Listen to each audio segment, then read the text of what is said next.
This is not my usual audience. The last time I had somebody who was hearing impaired, they had their own sign language person up the front.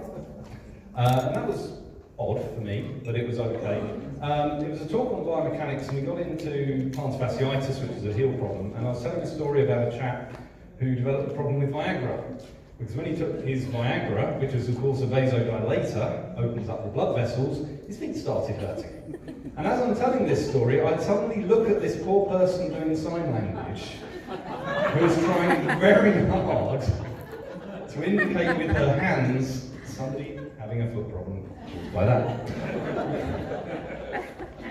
But you seem a lovely group, so God love you. Very pleased to be invited. First thing I did when I was asked to do this is I started to write a presentation about CMT. And I stopped halfway through because it occurred to me that whilst I know a little bit about CPD, I have done a certain amount of training on CPD, I have my degree in my postgraduate work, I have not had as much experience of CPD, of CMT, as anybody else in this room. There is every likelihood that you are more of an expert on CMT than I am. So for me to be telling you about CMT would be very much teaching the choir. So I went a different way. I've done instead of talk about podiatry on the basis that that's something I know a little bit about and might be able to help you with. Just to check and to see about that. This is my sister Lynette with her lovely granddaughter. The reason I'm putting that up, I'm just bragging really. I just want to indicate that I still have my limb. Anybody? I still have my limb? Yeah? Okay, it does not improve. It does not improve from here, I promise you. The type 1 CMT people will get that. The type 2s are thinking, where's the jokes about axons? And those of you who've only recently diagnosed are thinking, what the hell is he talking about? Obviously, CMT being a demyelinating condition. So, what is podiatry? If you look at the dictionary, it is the treatment of feet and their ailments. If you look on the NHS website, podiatrists are healthcare professionals who have been trained to diagnose and treat abnormal conditions of the feet and lower limbs. This is not news to anybody in the room. I should point out something about the C word. You may call a podiatrist the C word, the C word of course being chiropody, but we'd rather you didn't. Podiatry is based on the Greek podos for foot and iateria for healing. Chiropody is based on the anglicised Latin kairos, which means hands, and podos, feet. So technically speaking, chiropody is either the treatment of the hands and the feet or the manual treatment of the feet, whereas podiatry is everything to do with it. Because podiatrists do a great deal more than just use our hands. Most of our best work is in fact done not using our hands, which we shall come on to. Not chiropody. If you want to call us a chiropodist, that's fine. But you do not go from the chiropodist to the chemist and then to the mechanic to get your car fixed. It's a hard cut. Definitely not chiropody. To be a podiatrist, it is a 3-year degree program, and it is one of the few areas of the body which has a training program specifically for a body part. The other ones are dentistry and ophthalmology. After just telling you off for not getting chiropody right, no ophthalmologists in the room, are there? No, if it was a diabetic conference, there would be. So yes, it's a 3-year training degree. It is dedicated just to feet. We are not, as some people imagine, people who turn up to medical school and get handed a big pile of books on the first day and say, oh, this is too hard, just give me the one on feet. I'll just do the chapter on feet, that's fine. It is a dedicated program. We are regulated through the Health and Care Professions Council, which is a national regulatory body. Other professionals who treat feet are available. There are podiatry assistants who do technical work, some nail care, some sharp debridement, and there are foot health professionals who do a much shorter private training program and do some technical debridement work. But podiatry is the main foot care profession. Lacking inspiration, as I always do, I went along to the UK Podiatry website, the Facebook group, and I asked them for some input. And I asked all the podiatrists, what 3 things do you wish your patients knew about podiatry? Thinking, what can I teach you? We had some good answers. Could they not turn up 30 minutes early for the first appointment after lunch? And definitely not 35 minutes late for the last appointment before bedtime. We'll probably still see you, but we'd really rather you didn't. Podiatry and chiropody are the same. It is the same professional qualification. You require a degree to do either. And no, we really didn't spend 3 years learning to cut toenails. It is one of the things that we do. We cut toenails like dentists do fillings. Yes, they do, but it's not all they do. And in fact, we spend 3 years studying the foot as a complex machine that takes years to master. Another one, we really don't mind looking at feet all day. We actually quite like it. We're weird that way. And no, yours are not going to be the worst pair of feet we've ever seen. Everybody that comes in always says that. It's very rarely true. And no, we don't know anything about reflexology. That's a different thing altogether. Nothing against them, lovely people. We're not reflexologists. We cannot diagnose whether your liver is about to explode from whether or not you have a sore toe. Not like that. We cannot fix in half an hour years of damage. You guys need to be involved in your treatment plans as well as us. One of the big paradigm shifts that we're seeing in medicine generally is between the idea that you come to us and we fix you, and the idea that you come to us and we help you to fix yourself. We have to work as a team. It's about collaborative working. So we cannot do in half an hour every 6 weeks enough to keep you comfortable. You will almost certainly be given stuff to do yourself. And if you do it, you will be you'll get a lot more benefit than if you just turn up every 8 weeks. Another one of the endless frustrations is when we ask people to use moisturisers or cream on their feet, and Debbie will recognise this one. You say, can you put some cream around your heels because they're very, very dry? And they say, no, I can't reach, I can't get down to my heels. 2 minutes later, can you show me where it hurts? It's down here. Yeah, am I right? Every day, every day. So yes, it really does help us to help you if you buy into your treatment plans. And one of the comments was that a lot of podiatrists can't count to 3. I asked for 3 reasons and most people gave just 1, including that person. Things we'd rather you didn't say, things we are really quite bored of. You must really like feet. Yeah, it's what we do, it's the bit of you we fix. We're very interested in them, but it's not a personal affection. Your plumber is not entranced with the Armitage Shanks white ceramic bowl. It's just what he does. And you don't need to be embarrassed about your feet. Whatever is wrong with them, unless you walk in with a Donald Trump tattoo across your arch, there is no reason to feel any kind of embarrassment or shame, whatever is on there. It won't be anything we haven't seen, and we don't expect people to come in with perfect feet. It confuses us. And it's like, what's wrong with your feet? Nothing. What are we going to talk about? Brexit, okay. And no, we do not have a foot fetish. You've got an orthopaedic surgeon coming in this afternoon. I guarantee nobody ever has thought of him, that his wife is going to come home and find him with the orthopaedic supplies catalogue, having some quiet time and getting excited over the latest titanium double-threaded shrew shank hip replacement. Besides which, if you sucked half of the toes we see, you'd be dead of toxic shock within about a day. So please don't ask us that. It's not edgy, it's just annoying. So what is it that we do, apart from the obvious? Well, the thing that everybody is familiar with in terms of podiatry is we do maintenance work. We're trying really hard to get away from the word routine podiatry, because although everybody recognises it, it doesn't really describe it well. Maintenance is a different way, a better way of saying it. Stuff we have to do to you every 1 week, 4 weeks, 6 weeks, 3 months, a year, in order to keep you comfortable. And we do a really good job at that, we're quite good at that. Sharp debridement of dead skin, lopping bits off people, corns, callus, anything that shouldn't be there.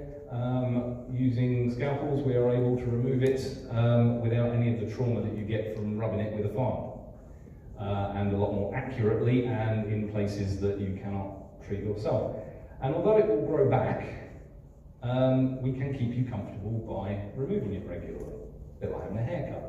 You don't expect it to last. And yes, we will cut your toenails. Not a problem. Just don't say it's all we do. And footwear. We are the best qualified and the best placed people to advise you on what footwear is going to be most helpful to you.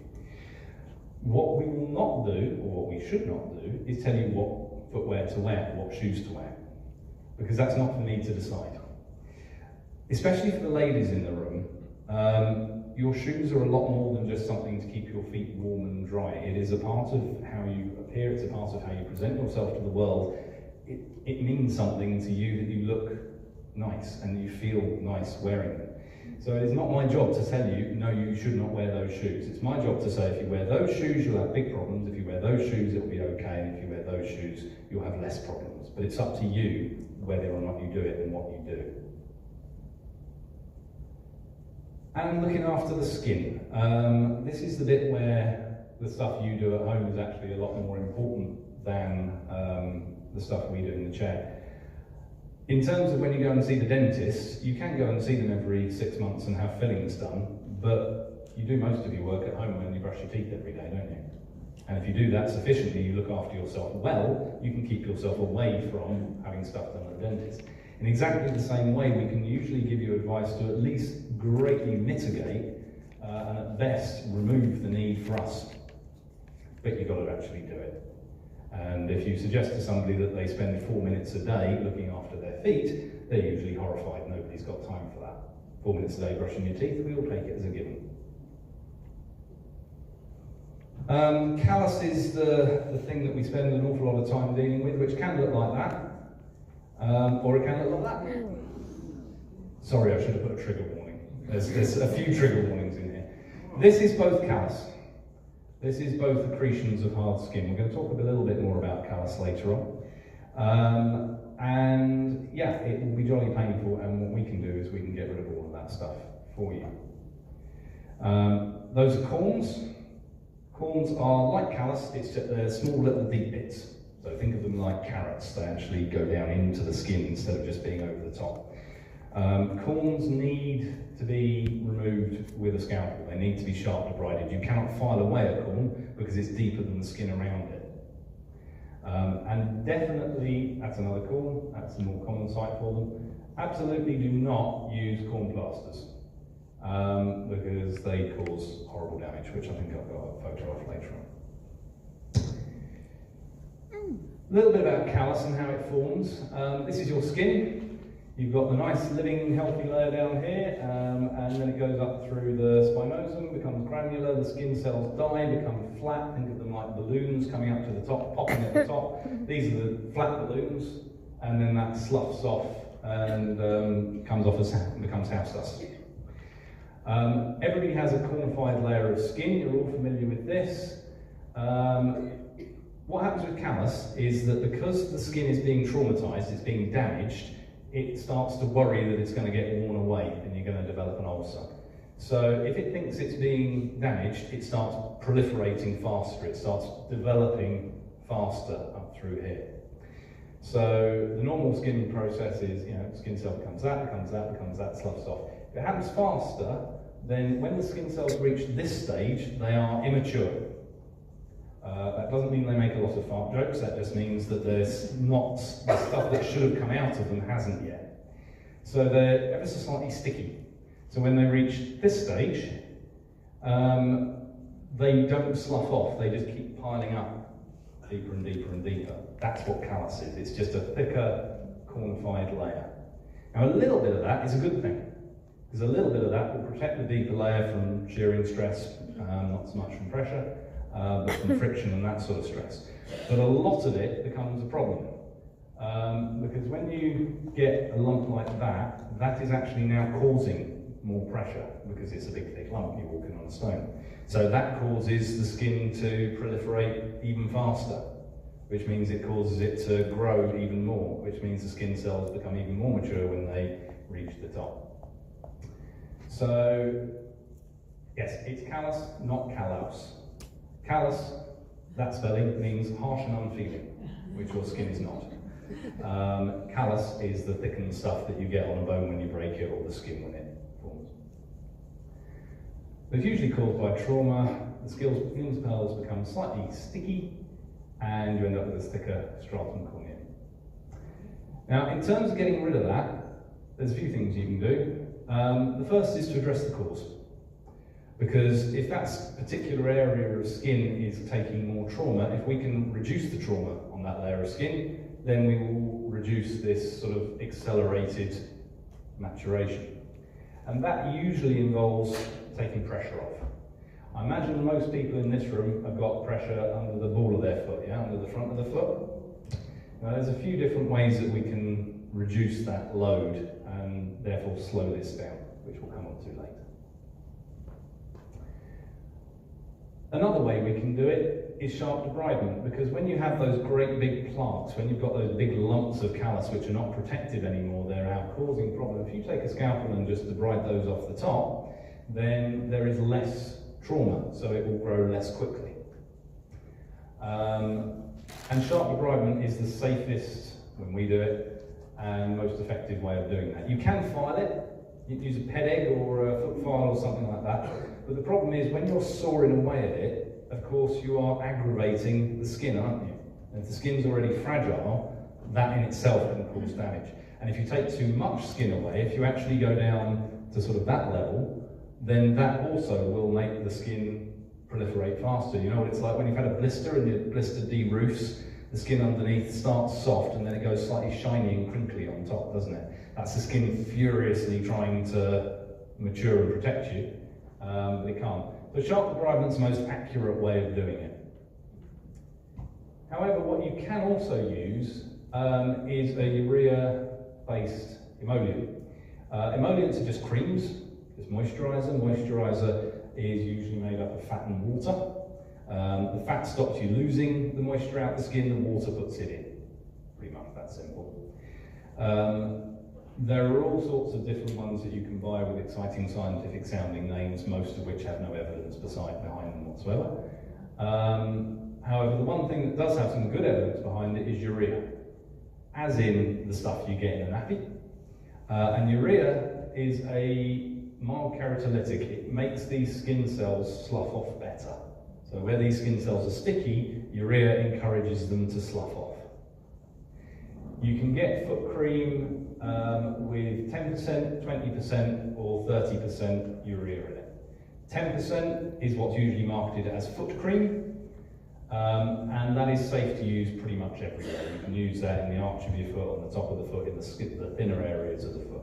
20% is usually marketed as heel balm or heel cream or cracked heel cream, and that is 20%. If you use that on the arch of your foot, you might get a little bit of irritation. That's a little bit strong for that. But on a thick area of callus, happy days. 30% is Flexitol Platinum, which is a harder one to get hold of. That is only to be used on really, really thick, gnarly callus. And it's very, very good indeed, but you've got to be a bit careful with it. If you use the wrong concentration, you can cause dermatitis or irritation. 40% does exist. 40% is what we use to chemically avulse a toenail, to destroy a toenail. You put it on a toenail and you mask it, and a week later you can scrape the entire toenail off like toothpaste. So it's not necessarily a good idea to go more powerful. Do not use corn plasters or foot scrubs or anything else which contains salicylic acid. Salicylic acid is the other way that we have in the past tried to treat callus and corns, but unlike urea, which is just a keratolytic that can only break down dead skin, salicylic acid is an uncontrolled caustic. It will just keep burning its way through anything. So if you get just the right amount, yes, you will soften your callus. If you get too much, you will cause yourself a chemical burn. And any podiatrist will have seen dozens of these in the courses of their career, and some which are much worse. If you are diabetic or have CMT or are otherwise at risk, this could actually quite easily cause an ulceration. So do not do that. Corn plasters are never safe. We would very much like to get them off the shelves altogether. But in particular, if you have any kind of neuropathic or vascular problem, they're an absolute no-no. So if you get one thing from today, do not use corn plasters. Can I ask a question? Please. Margaret Dabbs, foot cream. Yep. Would you suggest any of her products? I would suggest that in terms of foot cream, you look for the urea content. That's the only bit that matters. There's two real metrics for foot cream. There is the concentration of fat versus water, whether it's runnier or stiffer, and generally you want it to be stiffer because if it's runny it just rubs off on your sock, and there is how much urea in it. Beyond that, it's mostly marketing, perfume, and woo. So yeah, Flexitol would be my go-to, or CCS or someone like that. But have a look at the active ingredient. The active ingredient is what matters, not the brand. And there isn't really anything much else that is relevant to an ammonium cream.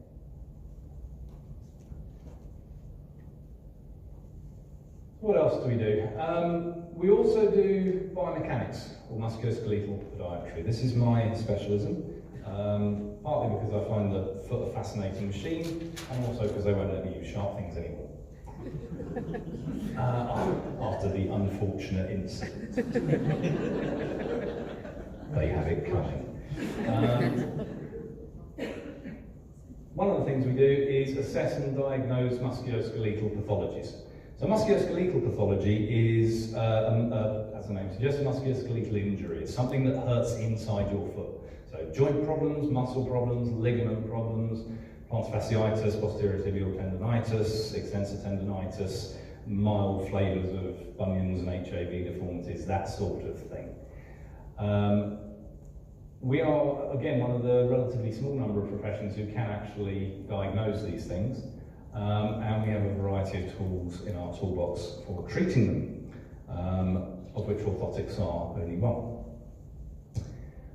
A part of that process will very often be gait analysis, and I've heard lots of people joking today about the Ministry of Silly Walks at the CMT conference. Apparently you tried to get, who was it? John Cleese as a patron. Brilliant, love it. There's a few ways we can do that. We can look at you walk, we can video you walking, slow it right down, or we can use various technological things. This is a gait scan or an F scan. It reads the pressure under your feet when you walk. So the darker colours indicate more pressure, the lighter colours indicate less pressure. And that can be a really useful tool because whilst we can see movement, we cannot see force. So when you're standing up on the floor, I cannot see how much pressure is under different bits of your foot. If I stand you on one of these things and then walk you across one of these things, I can. So for example, this person, a lot less pressure under there than there is under there. So that tells us that he's taking more load there, or she. There's also a lot less redness there in general than on that foot, so it's likely that they're taking more load on this foot than that foot. This is a really useful tool for people with CMT and similar conditions. The redneck version, what I use in the NHS, is you look at the foot and see how big the hard skin is, because there's going to be more hard skin on the pressure areas. But it's nice to have a scientific way of looking at it as well. And then that can be used to feed into orthotic design. Let's get to orthoses. Yes, orthotic design. Obviously, an awful lot of people with CMT use ankle foot orthoses to control the foot drop. Sometimes in conjunction with those, or sometimes in the earlier stages, we can use in-shoe devices. Now that's not a particularly good example of what we would be doing, but if this was a foot that you were trying to offload, bear in mind that we cannot take weight off of your foot, but we can move it around. We do not want more weight there, there, or there. Agreed? Where do we want to put the weight? Yeah, a little bit more there. You could take and you could take a lot more there, couldn't you? So we can design the orthotic to be higher in the areas where you're taking less weight and lower and more cushioned in the areas where you're taking more weight, and therefore offload the damaged bits, which will slow down the formation of callus. We can also do some clever things sometimes with different types of material. There's lots of different types of cushioning, there's lots of gels, that sort of thing. They are good for some situations and not others, but we can sometimes construct something clever there. Yes? If you do wear an ankle foot orthosis, you've got a plate, haven't you? Yeah, sometimes you can put it inside an AFO. Yeah, so what can you do if you've got the ankle foot orthosis and the plate? How can you? Sometimes, if there's room, you can actually put a foot orthosis on top of the AFO. It can be done, I have done it. Sometimes you can actually modify the AFO directly. A lot will depend on whether the AFO is a moulded one or an off-the-peg one. Because if it's an off-the-peg one with a flat foot plate, you can stick a load of stuff to it. If it's moulded, then it will already be putting more weight here. And you can sometimes heat adjust them. So what you could do, for example, if you had a bloody great hole in your foot there, and it was a polypropylene one, you could heat that, blow it out with your thumb, and then fill that up with gel or a soft cushioning material. So you can actually modify these things quite effectively. It's hard, I will grant you that. It's trying to fit everything in the shoe. You'd end up needing a shoe that was 4 inches deep. And one of the interesting conversations I was having this morning was, of course, what you don't want if you've got CMT and weak dorsiflexes is a really heavy shoe. So if we go along and put an insole that weighs 3.5 kilos in there, it doesn't matter about the pressure, you ain't going to be able to walk. It will be scant comfort that you have less callus at the point where you're smacking your face off the tarmac. So yes, biomechanics, we can do all of this cool stuff. Most of my work in the NHS is with pediatrics. Lots of stuff with cerebral palsy, which is obviously another neurological condition. And a lot of work with people with chronic pain conditions, because obviously that sort of thing, these people always need some kind of help, or will benefit from some kind of help. We also do vulnerable foot podiatry, wound care, which I have edited because we're having lunch after this, and some of you lovely people would not want to see it. We are one of the few professions who are actually able to debride ulcers. District nurses, by and large, are not allowed to debride ulcers. You need a surgeon, a doctor, or a podiatrist for that. Because when you have an ulcer, there will very often be an awful lot of nasty crud in the middle of it, dead stuff, scabbing, if it's not been dressed properly, sock fluff, and an awful lot of dead tissue around the borders, which will stop it from healing. And what we can do is, using excellent sterile technique, we can remove all the dead stuff. Which means that we are kind of very important as far as the wound care team. By far the most well-funded and prominent podiatry aspect in the NHS is diabetic and vulnerable foot management, because an amputation costs the NHS many, many tens of thousands of pounds, and a podiatrist doesn't. So it is worthwhile from the NHS to fund podiatry, because if we can keep one person out of the amputation clinic, we've saved the NHS enough to pay for 2 or 3 podiatrists for the year. So we do an awful lot of this. We also are very much involved in all the different wound dressing programs. There's a dizzying array of wound dressings available, and we're very good at knowing which ones to use. I'm not a vulnerable foot specialist, I'm an MSK specialist, so we always tease one another across the specialisms. I've been telling my VFT specialist for years that basically all you've got to do is, if the wound is dry, wet it. If the wound is wet, dry it. And if there's something that shouldn't be there, chop it off. That's essentially all you need to know to be VFT. But there's a lot more to it than that, apparently. I tell him he just sticks a plaster on the wound. He tells me I just give someone an arch support. Get on famously. And offloading, because at the point where you ulcerate, it's not like with the callus where you would like to get some of the pressure off, you need to get the pressure off.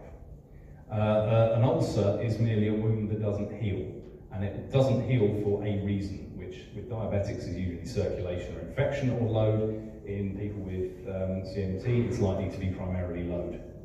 So if you can get the weight off it using some kind of device or shoe or something along those lines, you can get these wounds healed up.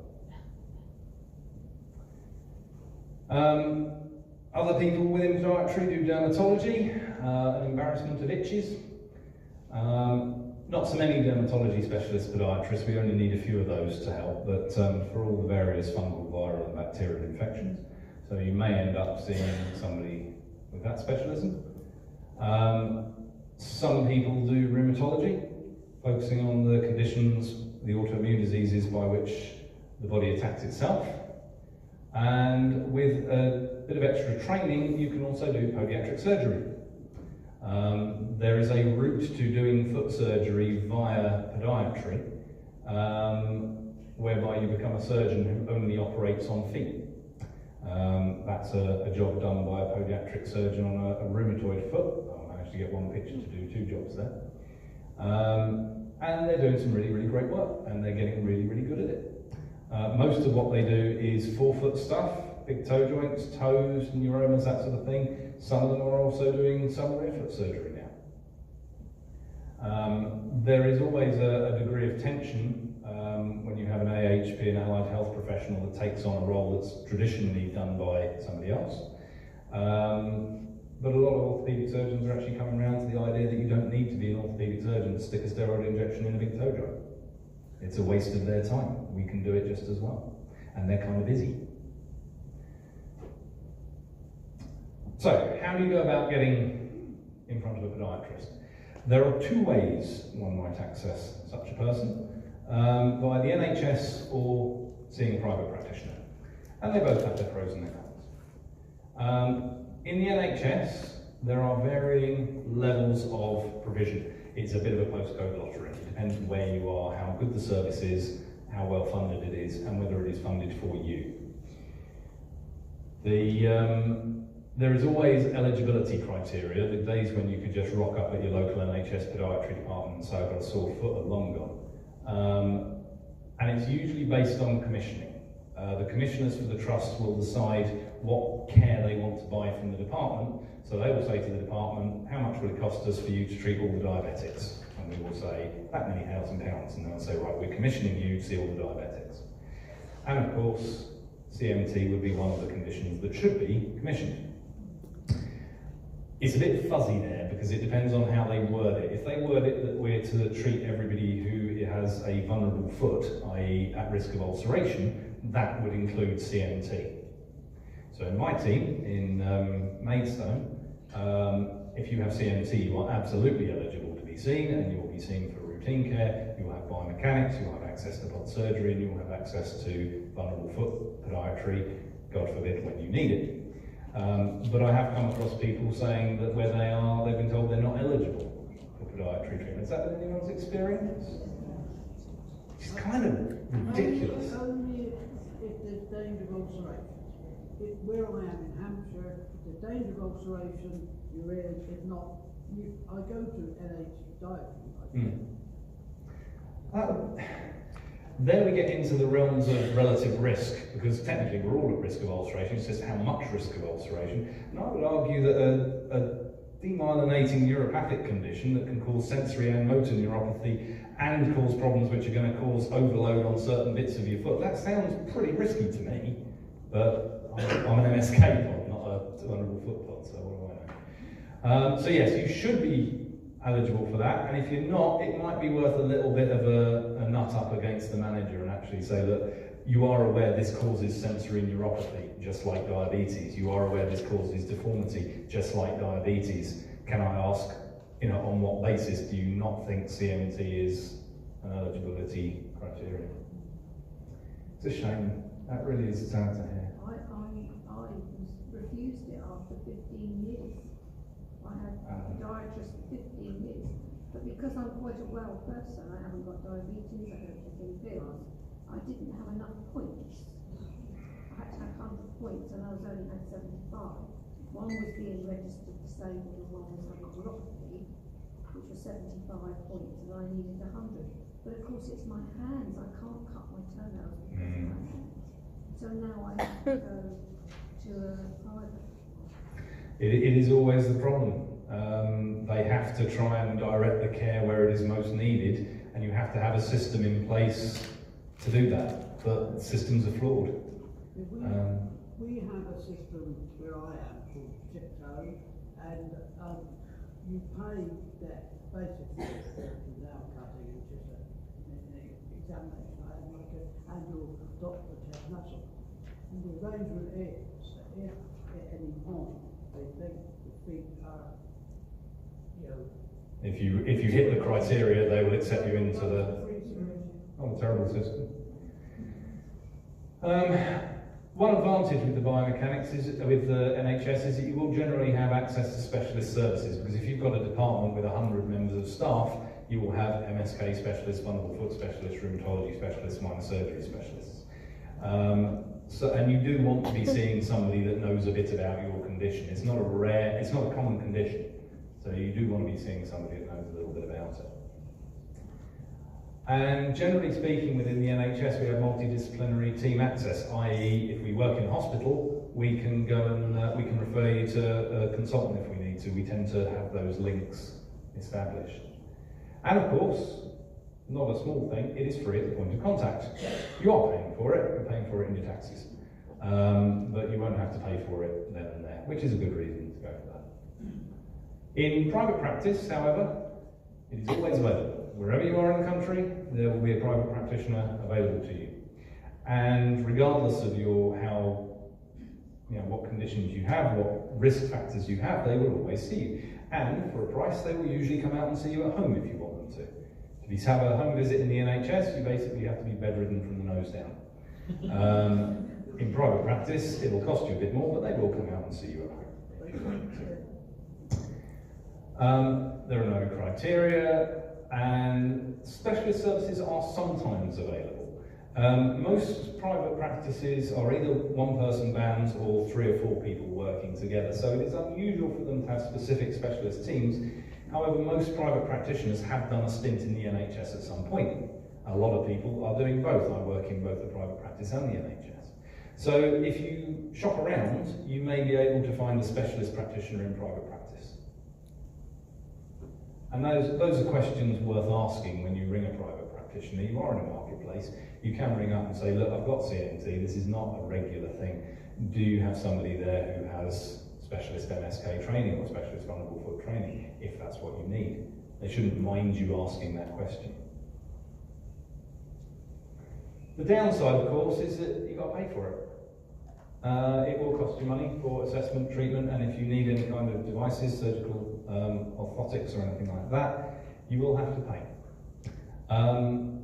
Not going to get into the politics of that because that is way beyond my remit, but what I would say is that if you're in pain, you really ought to value getting yourself out of pain. It's important. When your car breaks down and they say it's £200 to get your car fixed so you can get around on it, we consider £200 a year to be good.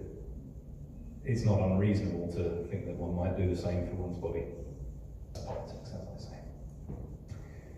So, put a little bit in there about podiatry and CMT, and then I'm hoping to, how are we doing for time? What's the time? 15 minutes. Okay, I'll wrap through this then, so I'm hoping to have some time for questions. Early stages CMT. Most people will develop this one, the high arch foot, although some people will also confusingly develop the flat foot. And there are things that we can do about that. When you have that foot, you don't have to be an expert to know where the pressure is going to be. So we can manage those plantar pressures, we can spread the load out as well as we can, so that we can hopefully avoid those pressure lesions starting to form. It's much easier to prevent something than it is to treat it. So at this stage, if you've still got good enough dorsiflexion function, you're not in an AFO yet, we can still give you some good help as far as that's concerned. The toe deformities, which we'll come along to later, we can give you advice on how to both accommodate and sometimes how to reduce them. Sometimes they can be prevented, sometimes they can be treated. But it's much easier to do it when it's early days rather than wait for it to become fixed. At the point where the joints have become fixed in your toe, ain't all the splints in the world going to do anything about that. But when it's still mobile, if we can keep it mobile, then we've got a chance. The maintenance, the everyday care is something we can do, and of course, we can look at the biomechanics. Brief ranting biomechanics. Throw something at me if I go on over 2 minutes, because I will, given half a chance.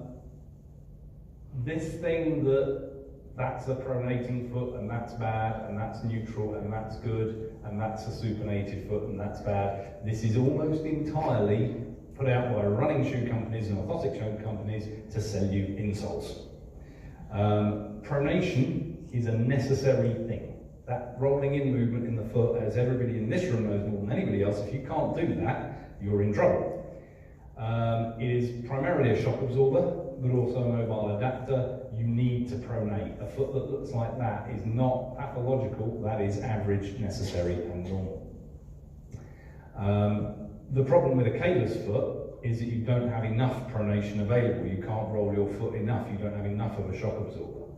Ironically, the problem with a rigid flat foot is also that you don't have enough pronation available, because that foot can't roll in either, can it? Because it's already on the ground. So think of it like a spring. If the spring is completely rigid and stiff, it doesn't work as a shock absorber. If it's completely soggy and flat, it doesn't work as a shock absorber. If, however, it springs in that range a long way, that's a good thing. But I digress. In the early stages, obviously you can start to have the beginnings of foot drop, and we can help you with aspects of that. We can do some of the stretching work with you, try and prevent the calf muscles from shortening faster than they should, and we can manage the forefoot pressures for you. That will look like physiotherapy, rehab, and what we're doing here is managing the symptoms of your problem. We can't treat CMT for you. That's in the realms of those clever people who are doing the drug trials, but we can help you with the effects of it. One of the big things that we are concerned about is sensory neuropathy. So different flavours of neuropathy, nerve damage. Obviously the one that you guys are most at home with and familiar with is the motor neuropathy, where it affects what your muscles do. But you can also get sensory neuropathy. You can lose some of the sensation in your feet. And that is not as much fun as it sounds. The idea that you don't feel pain in the same way, or you don't feel pain anymore, sounds quite appealing, but it's actually really not. Pain is your body's warning system. It's how your body tells you that there's a problem. So in the usual way of things, your nociceptors down here tell you that your shoes don't fit. But then if you've got sensory neuropathy, the nerves don't believe it. And then, of course, that's because of demyelination. I'll carry on. So the brain doesn't actually get the message that the shoes don't fit, or that there's too much pressure, or that there's a stone in your shoe, or that you've got a blister, or that there's a problem. In which case that becomes very dangerous. That's one of the things that causes falls and one of the major causes of ulceration. And we can monitor that by using urological testing stuff. This is a monofilament. It gives a measured 10-gram dose of pressure, and that's considered the threshold. If you can't feel that, we know that there's a risk of neuropathy coming on. Vibration, that measures the speed of nerve conduction, because it's a 10 megahertz vibrating fork, which means that you have to be able to have that nerve signal go up the nerve before the next vibration hits it. So if you can't feel vibration, then that tells us that the nerve supply is slowing down. So by screening, by doing this, I think you mentioned, didn't you, that they do this with you every year, we can track it, so we can make you aware. And that is really important, because if you are neuropathic, you have to know that you're neuropathic. And there are things that you can do to greatly reduce your risk. If you were under the impression that you had no sensation in the feet at all, what would you do differently? When you go shoe shopping, what do? You put your shoes on and you see if they feel comfortable, right? If you had no sensation in your feet, that wouldn't work, would it? So when you go shoe shopping, you have to feel the outside of your shoe with your fingers to make sure that there's no tightness there. If you have a stone in your shoe, you know because it hurts. But if you have sensory neuropathy, you won't know. So you need to put your hand in your shoe before you put it on. Make sure your kids haven't put a Lego Barbie in there. Stuff to reduce the risks, stuff to reduce the chances of damage. You've got to put it on speakerphone and answer it in public, that's the rule. I didn't make it. And we can be a useful first contact for you. If you have a problem that you are concerned about, it's usually much easier to get yourself in front of a podiatrist quickly than it is to get yourself in front of anybody else. And if you are in the stage of the disease where ulceration is a risk, if you think you've got an ulcer starting, we're one of the very early groups that you can see to get on top of it. And in private practice, if you ring up and say, I think I've got a foot ulcer, they'll usually see you the same day if they can. They should in the NHS. In the later stages of the disease, very often our job is to manage foot ulceration. The next picture is slightly gruesome, so if you're not into this sort of thing, look away now. It's not very gruesome.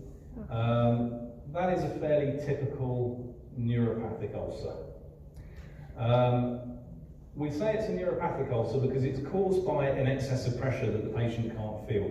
And we know that because of all of this really heavy, thick skin around the outside. If it was a vascular ulcer caused by not enough blood, the body wouldn't be able to do that. You've got a lovely, rich, red, granulating wound base, which means there's plenty of circulation there. And we don't really have a lot of erythema, redness or swelling that would suggest infection. One second. So this is caused by pressure, and we can really help with this because we can get rid of all that dead stuff. It's not going to heal all the time. It's in a 6mm deep trench, and we can do something about that. Yes? How long does that take to develop, and why didn't the person actually realise, or did they take no notice of what was going on their feet? Did they not check? It could develop in a day or two or less. And they won't, not with that level of hard skin, actually, to be fair. Maybe that would be a couple of weeks worth. But the reason that they don't realise is because of neuropathy.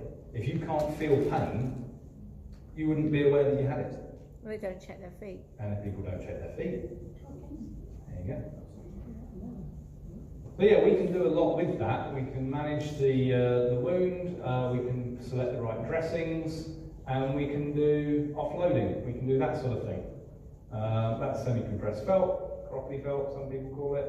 Podiatry felt, what do you know? And that's a 3 or 4 layers of it. There's zero pressure on there now. So that can start to heal. You can also use other sandals and air cuff boots and that sort of thing. Also in later stages, when you've got toes like this, anyone got toes like this? Yeah, most of you. 3 flavours of this, by the way. Claw toe is where the joint is flexed in both. Hammer toe is where the first joint is flexed, the second joint is extended. Mallet toe is where the first joint is straight and the second joint is flexed. But in either case, your problems are going to be here and here. So we can use stuff like that, which is an ottiform prop that is moulded to the shape, which basically fills up that gap and lifts the tip of the toe very slightly off the ground, stops you getting problems on the tip of the toe. Or you can use something like that, which is a silicone version of a similar design, or something like that, which will protect the outside of the foot and separate toes. There's all sorts of little widgets and gadgets that we can use to manage the deformities once they're there. We can't always stop them forming, and we can't always get rid of them when they're there, but we can always help. We can always manage them for you, or help you to manage them. And again, remember what I said at the beginning about how we need you guys to sort of take control of your own care? This sort of thing is all stuff you've got to wear yourself. Now, if I give it to you and you don't wear it, it ain't going to work. So, summing up, because I want to have a little bit of time for questions. We are able to do an awful lot for you. We will cut your toenails. I love cutting toenails. I get 1 day a week where I'm allowed to cut toenails, and it's brilliant. You can just throw your brain into neutral, your hands do the work, you can have a chat about Brexit, it's lovely. But it's not all we do. In fact, it's a very small part of what we do. And whilst we cannot manage your CMT for you, we can offer you an awful lot of help with the sequelae. Sequelae are secondary symptoms, things which your disease causes. So all of the foot deformities, all of the toe deformities, all of the pressure symptoms, all of that sort of thing, lopping bits of callus off you if it's what it needs, getting rid of your corns, giving you advice on the skin care. There's an awful lot that we can do to help you. And just as a little take home, as far as public health advice goes, as far as the warnings on labels and tubes and foot care products and access and that sort of thing is concerned, anything which applies to diabetes, an awful lot of it will also apply to CMT. Diabetics also get sensory neuropathy. A lot of them also get motor neuropathy. In late stage, most of them get high arched cavus foot with retracted toes. There's an awful lot of crossover between the two conditions. So if you see a warning label on something that says, don't use it if you're diabetic, don't use it. There's probably a lot of crossover. This is a hashtag campaign that people are trying to get going. We really are the people to go to for any problems with your feet. Just like you go to the dentist if you have a problem with your teeth, you can come to us if you have problems with your feet. Now before we go on to questions, and I'll be more than happy to spend a bit of time, I read this, you've all got this on your table, you read this article? Yeah. Absolutely broke my heart. It's horrible, it's horrible, because obviously from my point of view, that's me. I'm one of those people doing those things. And yeah, I can recognise that in myself and others. So what I wanted to do, I'm videoing this talk and I'm going to put that onto the UK Podiatry webpage, which is a group that's got about 4,000 podiatrists on it. But what I'd also like to do during lunchtime is just get a couple of little video clips of people, and I want you to tell us what you would like your podiatrist to know. I did the bit at the beginning, what the podiatrist would like you to know. I want to do that in reverse. So your experience of it, if there's anything you'd like us to be aware of, to think of. The things that came up here, try some compassion. Yeah, that's the thing. Try some form of human interaction. Don't make promises you can't keep, some honesty, some realistic expectations. That's the sort of thing I want to hear from you guys. So if there's anything like that that you'd like to tell me, I can take that back to the podiatrist and you can help to mould us in the same way as hopefully we can help you. I don't need 90-minute life stories, preferably 2 or 3 sentences will be fine. So yeah, come find me during lunchtime and I'll be more than happy, I'll be grateful for some input there. So I'm really hoping that we have a few questions. Hi. Right, if we're looking for a podiatrist, yes. What letters after the name are we looking for? Good question. Being careful. If it's got BSc, BSc, as in Bachelor of Science, that means they've done the degree. Yeah. Let's make sure it's a podiatry degree. Yeah, right. If they are describing themselves as a podiatrist, that means they are registered with the HCPC. Right. So if they say they're a podiatrist explicitly, then they are registered with the HCPC. You get nominals for the different professional bodies that you belong to. The College of Podiatry is the largest, but there are others as well. But if you're in doubt, ring them up and say, are you registered with the HCPC? That's the simplest question. Thanks very much. The people who are not registered with the HCPC, the foot health practitioners, a lot of them are very, very good, and a lot of them do a really, really good job for an awful lot of routine stuff that maybe doesn't need a podiatrist. But if you've got CMT, I think you probably do need to be seeing a podiatrist. What were those letters again? BSc, as in the degree. No, the second one. Oh, HCPC. PC. HCPC. Hotel Charlie Percy Charlie. What's P? Okay. Hi. Hi, if you're looking for a podiatrist, a private podiatrist, Yep. is there a reason why they would not take one because you've got CM2, not got feeling in your feet? So that's what we're getting in our area when they're refusing to see us. Good question. So you have private podiatrists who don't want to see you because you have CMT? Yeah. Okay. It is not unreasonable if you are a private practitioner, if there is a patient who you think is outside of your sphere of expertise, to say, I don't feel comfortable seeing you. That is better than seeing you and pretending. And you've all seen people, I'm quite sure, who have pretended to know what they're talking about, but they don't. But if they're doing that, they should be referring you to somebody else who does. Right, okay. So if they do that, give them some credit for that, because it means that they are working within their sphere of expertise and not going outside of it. but they should be able to direct you to somebody who is comfortable to work with CMT.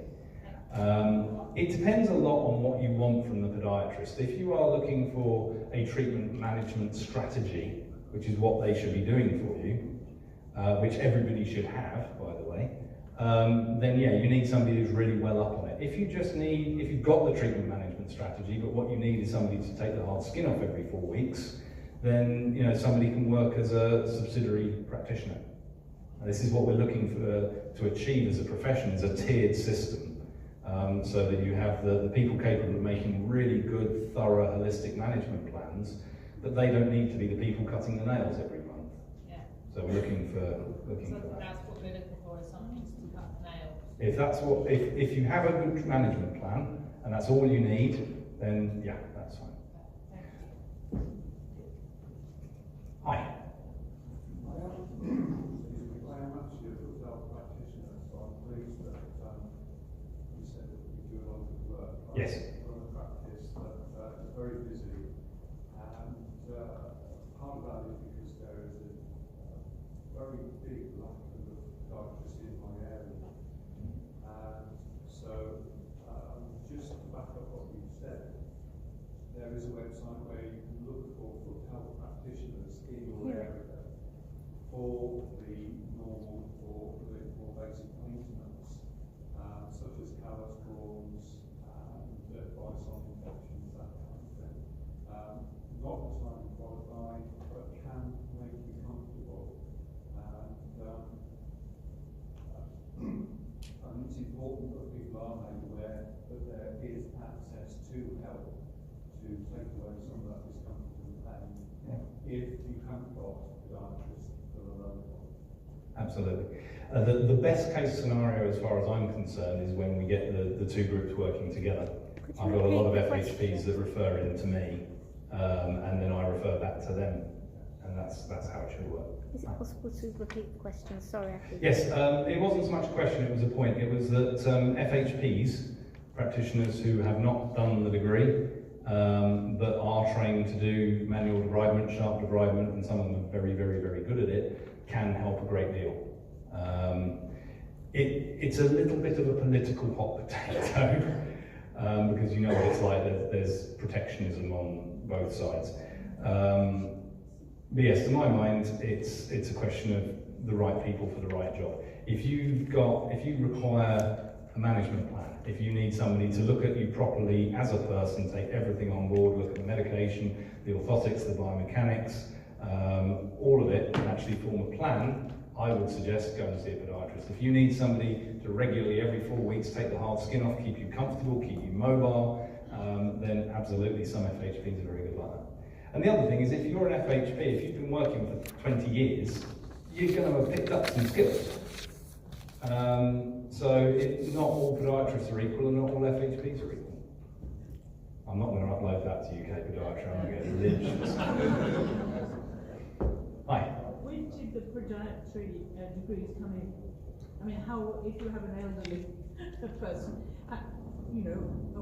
what stage do they become a degree? I'm sorry, I don't understand the question. When did degrees in podiatry come in? When did degrees come in? I mean, if you have an older person. Oh, I see what you mean. The degree was a few years ago. I qualified with the degree in 1989 and I was the first year to qualify with the degree. There you go. So 1989 was when the degree came in, but the profession closed. It was late 90s? The profession closed in 2001, I think. 2001. So 2001, basically what they said is that anybody who is presently working in foot care will be grandparented on, will be able to describe themselves as a podiatrist. But from that point, anybody who you have to have done the degree to be a podiatrist. So yeah, this is a lot more politics than I was hoping. Awkward. Hi. How much are problems are likely to do to poor circulation? Is my first question. And the other one is, just recently I'm started to wear support, just socks, and that's really improved my circulation. So with that linked? Yes. Gosh, that's a question you could spend an hour on. In brief, as far as the circulation goes, there's three main flavours of circulation. There's arterial circulation, can the blood physically get down into your foot?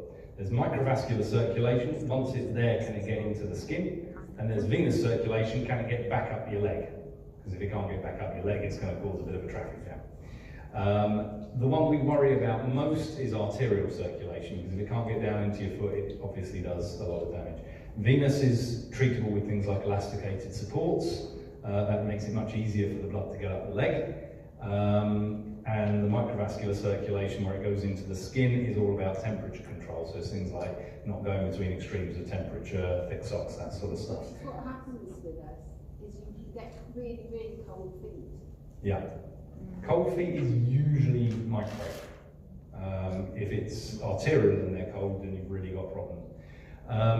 In terms of how much of a difference does it make, quite a bit. If you don't have the blood getting to your skin, then your skin will become initially thin, it will become more fragile, and you'll be less able to withstand the forces, more likely to ulcerate. In the earlier stages, it can mean that the hard skin gets drier, there's less hydration in the skin, and of course if the skin is dry, it's more brittle, it's more likely to crack, that's more likely to cause problems. So yes, it does have a huge impact. That's where diabetics have it really bad. So they have the unholy trinity. They have neuropathy, vascular impairment, and it affects their immune system. You guys are a little luckier than that from the point of view that it has less of an effect on your circulation, and I'm not aware that it affects your immune system. So you've got the one leg of the stool. But yeah, you do need blood to your feet, and they are the first bit that goes because they're the furthest point from everything else. It's like the last stop on the line. Hi. Would an orthotist have the same level of skill while looking at what you might need on your feet as a podiatrist would? There's a whole crowd asking all the political stuff I'm not comfortable with. Why do you think they asked you to come up? Yeah. Right. Okay. Orthotists are similar to us from the point of view that we both use orthotics.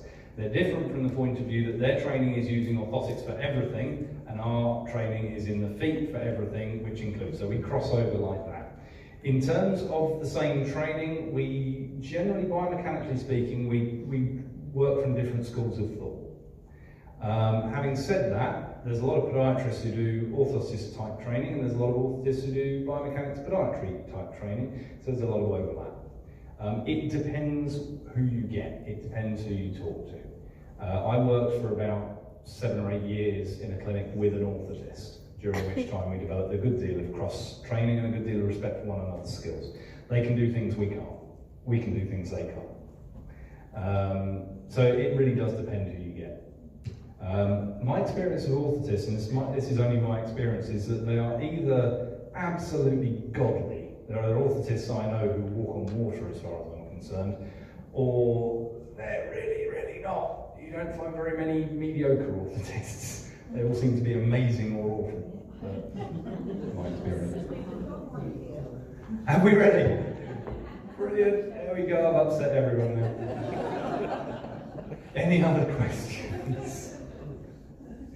Next year it's you. Well, thank you very much for your attention. You have been all